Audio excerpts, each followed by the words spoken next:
Sekingina buni olib qochaman. Hech kim ko'rmasin, ha? Hoppa. O'zbekistonga ketdim. Meni kutinglar, tez boraman hozir.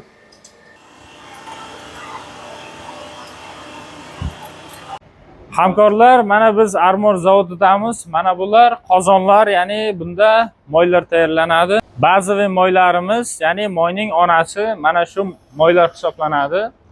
Mana ko'ryapsizlar. Mana bu sisternalar 4 tasi, har biri 50 tonnadan, ya'ni ba'zi moy ketadi, bu yerda ba'zi moy saqlanadi. Mana bu orqa tarafdagi 6 tasi, har bittasi 100 tonnadan, ya'ni ba'zi maslar kelib tushadi. Mana ko'ryapsizlar o'zlaringiz sistema. Bu albatta jahon standartlariga javob bergan holatda ishlab chiqariladi.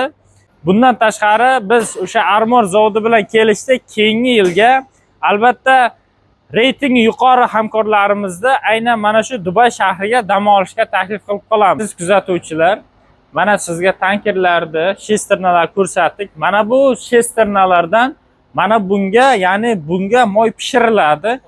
Qozonimizga kelib tushadi. Qozondan, ya'ni o'tib, ya'ni qozonda pishirilgandan so'ng keyingi sisternalarga o'tiladi. Bu sisternalarda eng asosiy jarayon ketadi. Persatkalar qo'shiladi. Moyning yurib berishi, tayyorlanish jarayoni mana shu holatda kechadi.